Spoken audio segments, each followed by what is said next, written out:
문학을 배운다는 것은 나에게 향기를 입히는 것이다. 안녕하세요. 학우 여러분께 마음의 한 권을 전해드리는 아나운서 김정우입니다. 마음의 한 권은 세계적 권위를 가진 문학상이죠. 노벨문학상 수상작가와 작가의 대표작을 통해 사고의 폭을 넓히는 인문학 라디오입니다.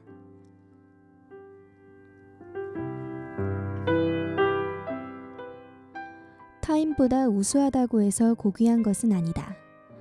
과거의 자신보다 우수한 것이야말로 진정으로 고귀한 것이다. 이 말은 영화 킹스맨에서도 등장했던 오늘의 저자 어니스트 해밍웨이의 대표적인 명언입니다.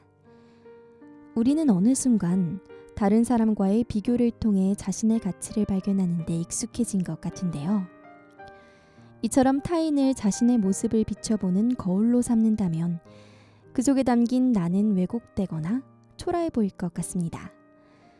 그래서 해밍웨이는 한마디 덧붙입니다. 나에 대한 사람들의 평가는 내가 스스로를 어떻게 평가하느냐에 좌우된다고 말이죠. 그렇다면 우리는 스스로를 어떻게 바라보고 있는가? 생각해보며 노래 한 곡 듣고 저자 해밍웨이의 삶을 들여다보죠.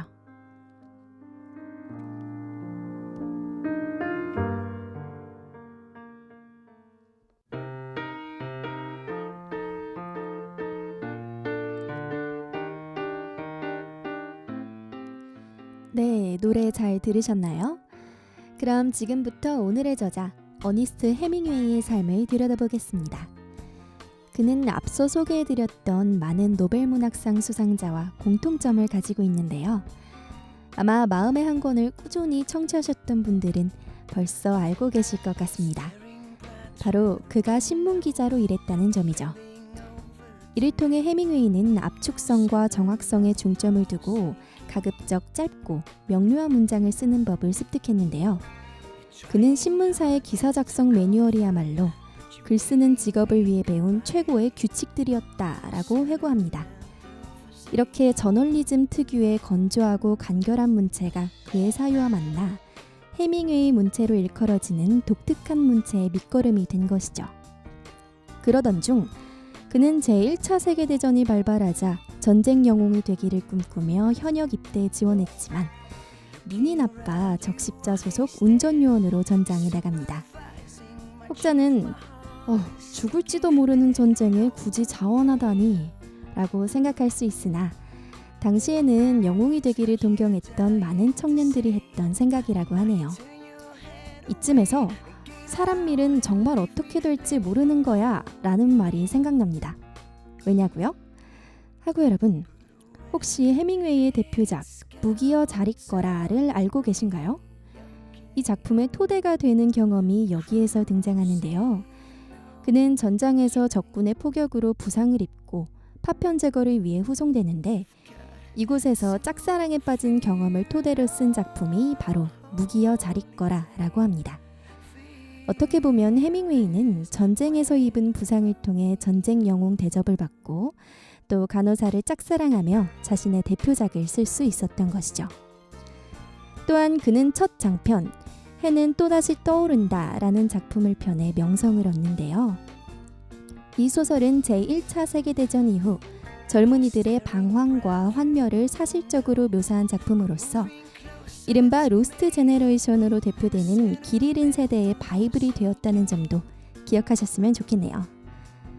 이어서 오늘 다룰 노인과 바다 역시 그가 이혼과 재혼을 거치고 바다 낚시에 몰두하면서 낳은 작품이라는 점에서 작가에게 삶의 경험이란 모든 사유의 훌륭한 자양분이 아닐까 싶습니다.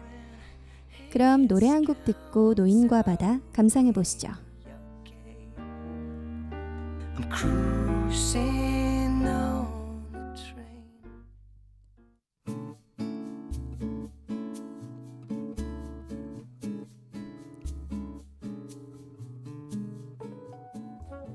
네, 이번에는 노인과 바다에 대한 감상과 집중 포인트 짚어보겠습니다. 이 작품은 쿠바 연안을 배경으로 거대한 물고기에 맞서 사투를 벌이는 늙은 어부 산티아고의 이야기를 그리고 있는데요. 조금 더 구체적으로 살펴보면 홀로 고기잡이를 하는 노인 산티아고는 84일째 고기를 잡지 못하다가 사투 끝에 거대한 물고기를 잡는 데 성공합니다. 하지만 산티아고는 피냄새를 맡은 상어들의 공격을 받고 몇 차례 싸움 끝에 간신히 물리치지만 뼈만 앙상하게 남은 물고기의 잔해를 끌고 집으로 돌아오죠. 어떻게 보면 짧은 플롯을 가진 노인과 바다는 청새치, 상어, 산티아고가 내포하는 다양한 은유적 해석으로 인해 여러 가지 방향으로 해석될 수 있는데요. 스웨덴 할리먼은 노벨문학상 선정 이유를 다음과 같이 밝혔습니다. 폭력과 죽음의 그림자가 짙게 드리운 현실 세계에서 선한 싸움을 벌이는 모든 개인에 대한 자연스러운 존경심을 다룬 작품이라고 말이죠. 이러한 맥락에서 유추해보면요. 해밍웨이가 자연의 도전을 맞서고 또 극복함으로써 자신의 가치를 증명하는 사람들에게 심취했다는 점도 주목해야 할 부분입니다.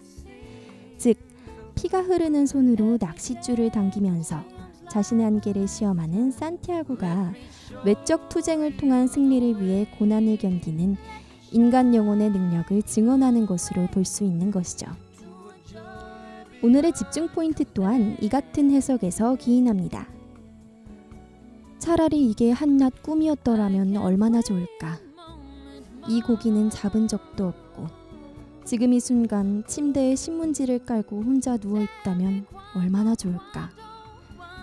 하지만 인간은 패배하도록 창조된 게 아니야. 인간은 파멸당할 수 있을지 몰라도 패배할 수는 없어. 네, 이 부분이 노인과 바다에서 주목해야 할 문장인데요. 결국 해밍웨이는 이 작품을 통해 비극적이고 환멸뿐인 삶이지만 인간이 가져야 할 용기와 믿음 그리고 인내에 대해 긍정하고 있다는 점은 많은 독자분들이 동의하실 것 같습니다. 그럼 노래 한 곡 듣고 오늘 마음의 한 권 마무리해볼까요?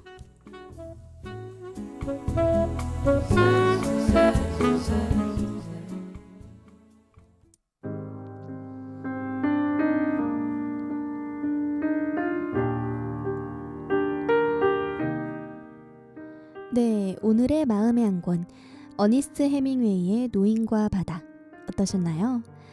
너무나도 유명한 작품이기에 해밍웨이의 표현에서 끌고 들어가는 사유는 해석하기에 따라 무궁무진할 수 있습니다. 하지만 마음의 한 권을 9화 정도 진행하면서 이 노벨문학상 수상작이 가진 공통적인 의미를 짚어볼 수 있겠는데요. 결국 삶은 불안한 실존과 고통의 연속이라는 명제하에 좌절과 고난을 겪는 군상을 수평선에 띄우고 그 위로 인간의 내면적 성숙과 의지, 용기와 사랑의 가치를 불어넣는 것이 아닐까 싶습니다. 그럼 오늘 하루 마음의 한 권과 함께 해주셔서 감사합니다. 지금까지 제작의 김수민, 진행의 김정우, 기술의 박효인이었습니다.